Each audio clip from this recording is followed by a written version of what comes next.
I wanted to show you how to use Draw.io to create your entity relationship models.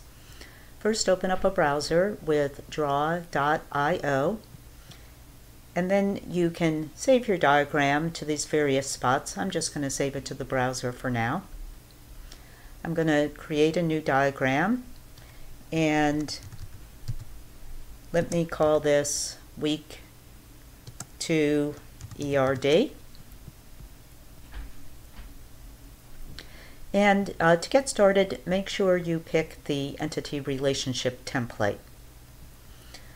So let's drag two entities over into our workspace, and we can change the entity name by double-clicking on it. And let's call one car, and let's call the other car model.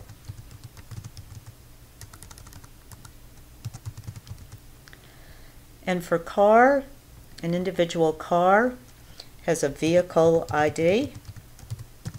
So that's going to be our primary key, and we can specify the primary key by using PK. The car is also going to have some other attributes. Let's say color, and let's say model number. Under car model, the primary key is going to be model number, and it's going to have some attributes, maybe something like model type, whether it's a sedan or a convertible, for instance, and a manufacturer number would be another attribute. So now we have to figure out the relationship between car and car model. A car has one and only one car model, but a car model is associated with one-to-many cars. Typically millions of cars are made in a particular model. So what you do is you go over and choose the relationship line that describes the relationship that you want, and drag that relationship line to your workspace.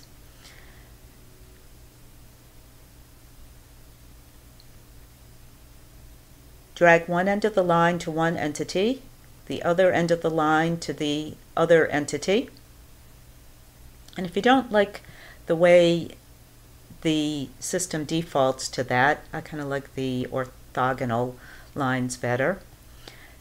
You can now check and see if the relationship is correct. A car has one and only one car model. A car model is associated with one-to-many cars. Good, that's the relationship that we want. The way to figure out the relationships is to always start with the singular case.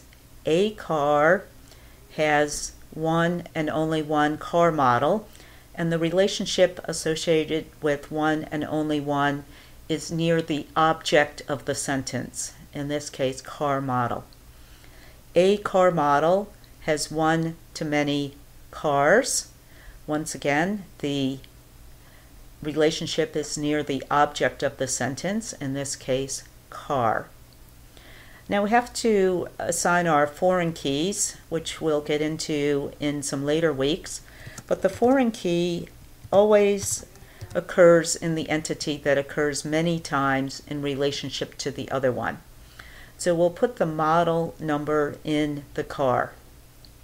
If we tried to do the reverse, if we tried to put the vehicle ID under car model, that wouldn't work because there's multiple vehicle IDs associated with every model. Every model has lots of cars.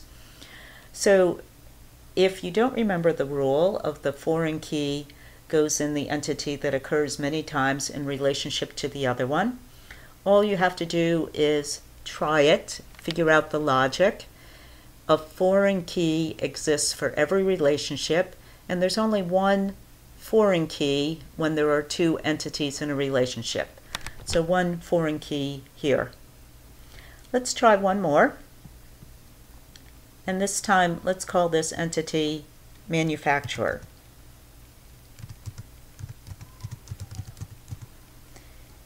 And in this case, we'll have a manufacturer number as our primary key. And maybe we'll have a manufacturer's name as an attribute. So the name would be something like Ford or General Motors, for instance. And a particular car model is made by one and only one manufacturer. So we can take this relationship line and copy and paste it, or we can just drag a new relationship line over here. So let's do that. And a car model has one and only one manufacturer, but a manufacturer makes one-to-many car models. Let's see, we got our line a little screwed up here.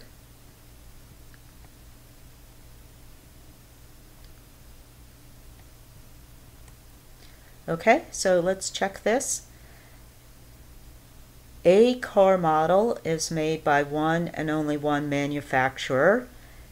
A manufacturer has one-to-many car models. Okay, and then our foreign key is going to be the manufacturer number, and we can designate that by FK.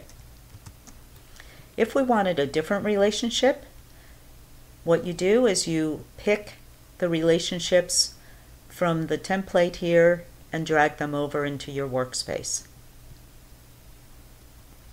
When you're done with your entity relationship model, you can save it, and in this case it will save it in the browser, or you can do a save as, in which case you have a couple of choices, saving it in the browser or Google Drive or Dropbox or whatever.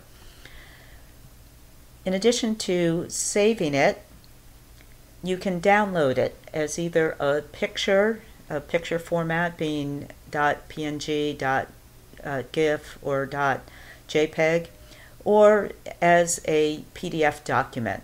This is so you can then copy and paste it into your homework assignment.